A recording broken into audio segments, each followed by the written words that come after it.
The format is simple. The event's interesting to me this year, in order of what day they're on, cold, hard, biased medal predictions, with 2 goals. Predict medals better than you guys, and be better than myself from the previous 2 years. Brother, what's that? Don't you laugh at my percentages, I really want to try hit at least 30%. So please, post yours below, unless you're a coward, and for anyone who gets every single pick right, the prize is 100,000 Japanese yen. Day 1 starts off with the Battle of the Goliaths. This event has been a hot mess this year. Ryan Krauser, the GOAT, world record holder, the guy who won the last 4 global champs, is opening his outdoor season at the World Champs. He actually did technically throw once a season, but it was at an unsanctioned meet. And on top of that, the best performing shot putter this year is Joe Kovacs, who dominated 3 of the last 4 Diamond Leagues, including the final. Well, he didn't make Team USA, and the world leader Fabry has looked okay, but truthfully, he's seen better years, and this 22.82 meter throw was a massive outlier for the year. So genuinely, for the first time this decade, the men's shot put is actually up in the air. And that's why my gold medal pick is still Ryan Krauser. I know, I really ride the razor's edge. He has cited elbow issues this year, but frankly, I don't care. Last year was almost an identical season for Krauser. He was hurt all outdoor season, opened the season at the US Trials, and still won with a throw that would be this year's world lead. He is disgustingly untouchable at the worst of times. And for my silver and bronze picks, logically, Fabry and Otterdal have been putting up the most consistent numbers with 4 and 5 22-meter throws each. They also just look the best behind Kovacs at the recent Diamond Leagues, so it's simple on the surface, but the medals are always shaken up by one guy hanging around the top 10. As an example, Campbell took a medal in Paris last year and was not looking 22-meter ready in the slightest before the games. So out of principle and rolling the dice a little, I'll pick Otterdal for silver since he's generally a clutch performer, and Pippery for my sneaky bronze pick. Also saw an unintentionally funny Reddit post of the US athletes landing in Tokyo, looking hard as fuck, serious faces on, prepping for the biggest comp this year, and Krauser was just looking like a lumpy dad. If he wins this year, he will have reached God status. Day 2 is already the hottest of the hot business, the 100-meter finals. Firstly, just gonna put these 2 up right away. Something catastrophic would have to happen for either Jefferson or Alfred to not take silver and gold. Melissa Jefferson-Wooden is 0.1 ahead of Alfred this year, the second fastest woman. She's undefeated with an average time of 10.77 seconds across 7 races, which keep in mind is basically Alfred's fastest time. And then, Alfred herself has been basically 0.1 ahead of everyone else when they've raced on the same track. Literally every race including one of these 2 women having looked like this at the finish line. You are huffing copium if you pick anyone else. So that leaves 3rd place to pick. And there's a lot of good candidates, but I'm choosing Sharika Jackson. Kayla White looked fantastic at USA's. Tina Clayton has also run some really fast times, but to be fair looked kind of bad in the Diamond Leagues. And then there's Marie Jose Talou, who's 36 and running a lot of 2nd and 3rd place finishes, 10.9 galore this season. They're all really valid picks. But here's the facts. People still have hope Sha'Carri Richardson can come out here and give a decent title defense. I've seen her name thrown around as a bronze medal contender, if she can show up in shape. But people are forgetting. Sharika Jackson shares the same PB, that came from the same year. She was also 2nd in that world final in 2023 against Sha'Carri. And she's in even better form this year, having laid down a 10.88 at the Jamaican trials, and has actually been out there winning 200-meter races. She's been turning up into some sneaky good form.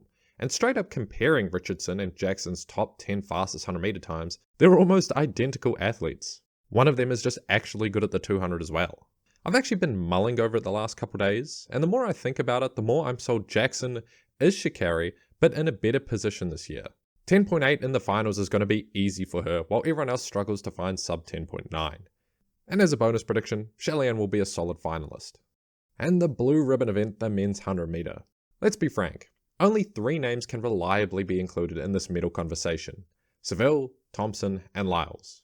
And spoilers, for me, in that exact order. But really quick, let's rule out any of those stragglers. Firstly, all the guys from USA who ran 9.79 to 9.83, cool times, historically significant even, but that was exciting for all of 1 week before you went to the Diamond League and all lost to Noah Lyles twice. And it wasn't really close.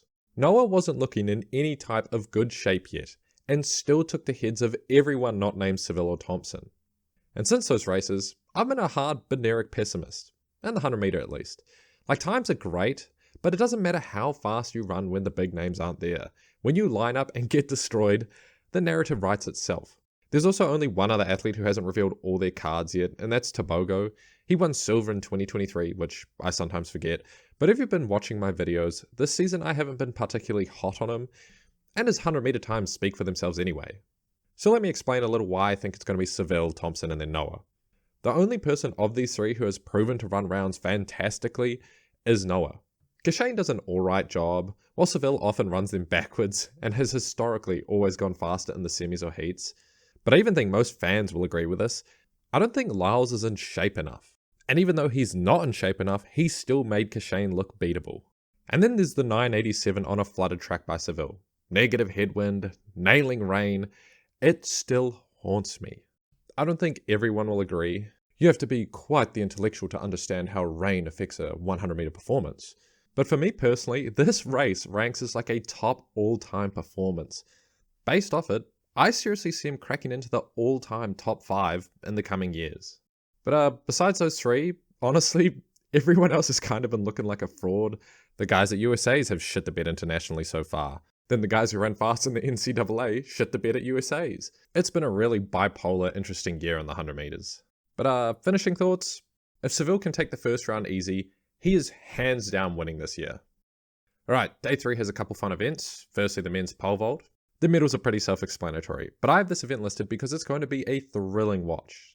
Obligatory, Duplantis is the gold medal freebie, and I've already said it 1,000 times, but Corrales has been outstanding this year, and there's a 1% chance, maybe if he can sneak a 6.10 meter jump, he could win over Duplantis, who would need to have the worst championship performance in his career to lose. But it's really not impossible. It almost happened at Zurich the other week. They both only cleared 6 meters, Duplantis winning on countback. Yeah, I will admit Duplantis has a higher chance of breaking the world record again than losing, but that doesn't take away from any of the excitement of watching these two just showing off their generational talent. Oh yeah, and for bronze, Australia's Marshall. He's easily been looking the most consistent. Funny though, Lavillenie, the previous world record holder who's 38 years old and hasn't medalled outdoors globally since 2017, has actually been putting together a really solid season. 5.8 meter jumps galore, top 4 finishes at meets which are just an assembly of the World Champs final. Not gonna lie, he's in genuine medal contention. And then there's the women's 100 hurdles. Last year, Masai Russell took the Paris title with the 15th ranked seed. That really speaks volumes about how volatile this event is. To be fair, she did run the world lead at the US trials before Paris, but bar that, she seriously looked like ass all year. This year though has been the complete opposite, and she's looked cleanly the dominant figure. World leader, first woman ever to run 2 sub-12:20s, and she hasn't been scared to race the next fastest woman, and even winning most of the time. Gold's easy, Masai Russell. But who do you pick after her? Recency bias says Nadine Visser after a 12:28 heat and a near-wicked performance at Cilicia, but she then got chopped in Zurich by Nugent and 4 other women. And Nugent's only the 7th fastest woman in the world this year. But then again, behind Nugent was Stark, who's the 3rd fastest woman this year. Jones, who's the 2nd fastest woman, is hurt. None of the placings matter. This is an event you just gotta feel.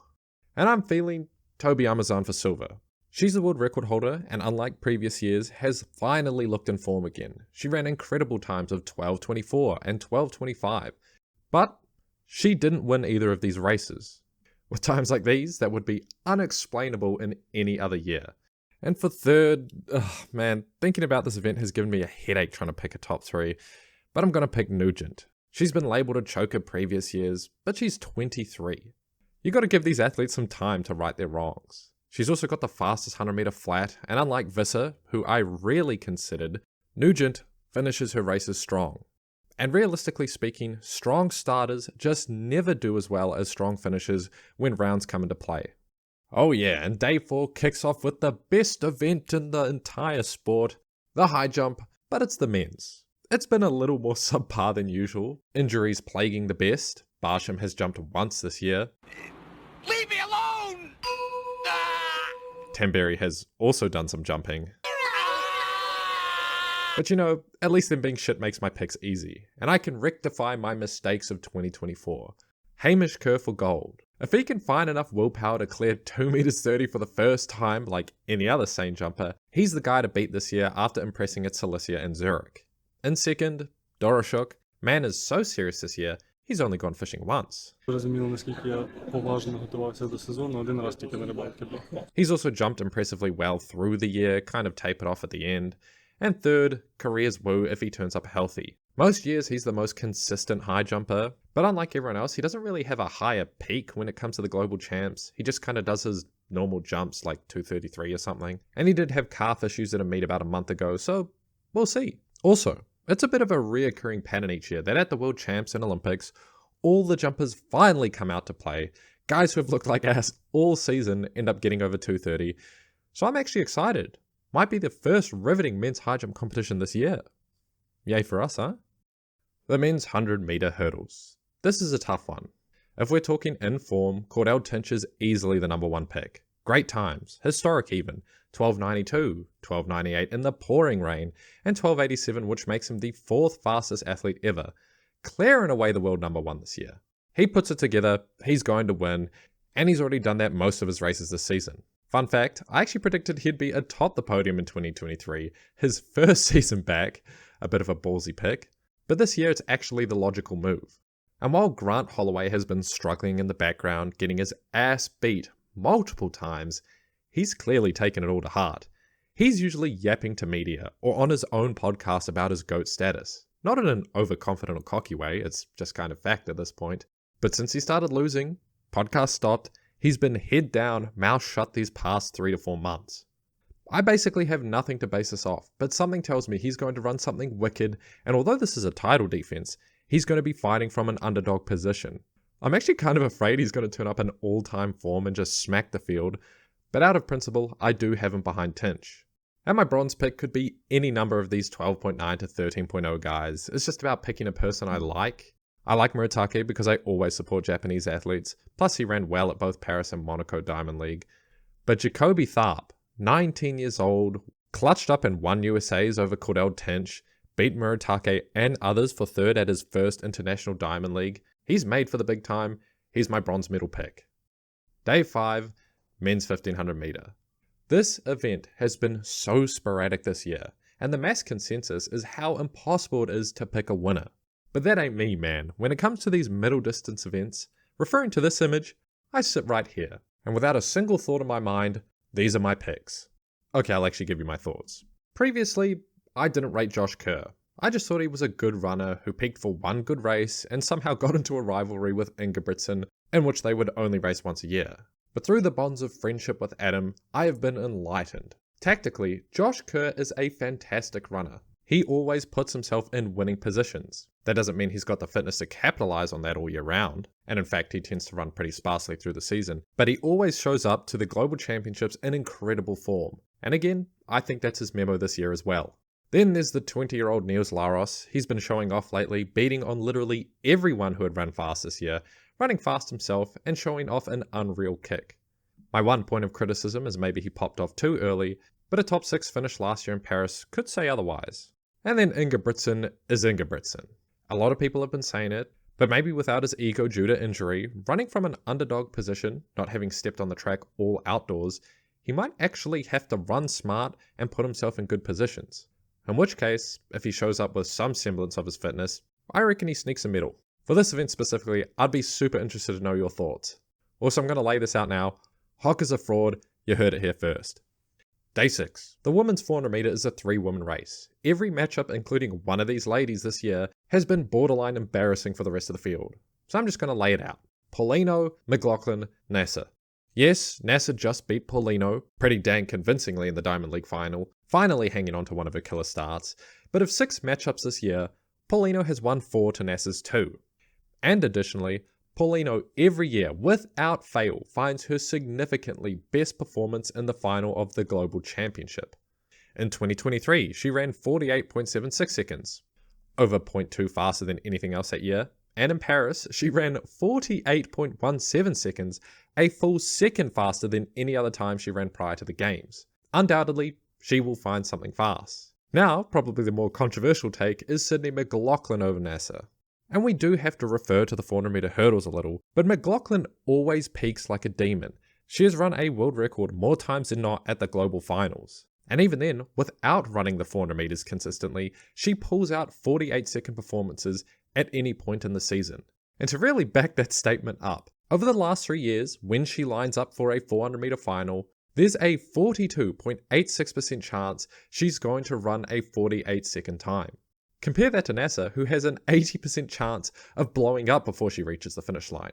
And believe it or not, according to gambling odds, McLaughlin is actually the favourite, which sounds utterly ridiculous until you really think about it. How fast can she run if she's in world record 400 meter hurdle form without the hurdles? Alright, day 7, men's 400 meter hurdles. Bit of a boring discussion. Again, I'm just going to lay this one out. Vorholm, Benjamin, Dos Santos. I'd be amazed if the podium didn't have Rai or Vorholm up the top, and it would have to take a catastrophic fall for 3 of them to not be on it. But in short, to back my picks, Vorholm is back on the track where he broke the world record. He's running faster than he did that season, broke the 300 meter hurdle world record from that very year, 2021, and he's also run 46.28 this year, which can also be known as the fastest time ever run not on that Tokyo track. The hints have been laid for all to see. He's in the best form in his life. We're in for something special. And then there's also both 200 meter finals on this day. So it goes without saying, Noah has been having a worse season than usual. Yet, he's still managed to beat his top 2 competitors more than once. And he's also the world leader with that 19.63 time. Plus, as if I need to reiterate it, but his championship abilities are so strong, there are still believers saying he's going to win the 100 meters this year. Yeah, I'm not that delusional, but I do reckon a really fast 200 meter is coming, out of pure spite if anything. He's my gold medal pick. Now you're going to want to buckle in for this one. The safe pick would be Benerick or Tobogo. Other athletes like Tamaz McCallum with 1973 was done with a pretty hefty wind in a sketchy all-comers meet. And Brian Lavelle's 1969 in Budapest, which, to be fair, is actually as legit as they come, he's just really, really inconsistent. It's like playing Russian roulette whether he turns up to run 20.5 seconds or 19.5 seconds. But you know, while I was sitting there thinking up this list, Lavelle's time just kept coming back to me. He ran this in Budapest, in a stadium track. It was against solid elite competition who ran their regular times. It's not like everyone miraculously ran 0.4 faster than normal. In fact, some athletes ran really, really bad. And then his separation at the end of this race was like a prime bolt. It was a 19.6 through and through. If he turns up to the World Championships with this finishing speed, with this form, Benerick and Tobogo are plain old getting beat this year. It's dumb, it's reckless, but Lavelle is my silver medal pick. And then Benerick for third. I don't want to come across as a Tobogo hater. In fact, I'm more of a Benerick hater these days. But I keep reiterating how his form has irked me this year, and I believe it's all going to blow up at this World Champs. Also, I've got to include the Gout pillow talk. But you know, if I'm thinking the podium times are going to be like 19.5 to 19.7, that's probably just too fast from right now. My bet is he's a finalist and runs a legal sub 20, but on top of that, he hasn't competed properly for the past 2 months.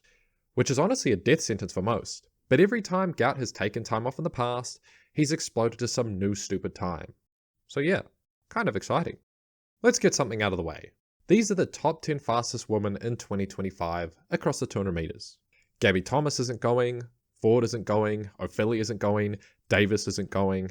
Again, like the 100, gold and silver is pretty clear cut. And then consider this, if I had Jackson in my 100 meter picks, you better believe she's my 3rd place pick for the 200 meters. And then depending how fast she runs in the 100, she could even sneak her way into a silver here.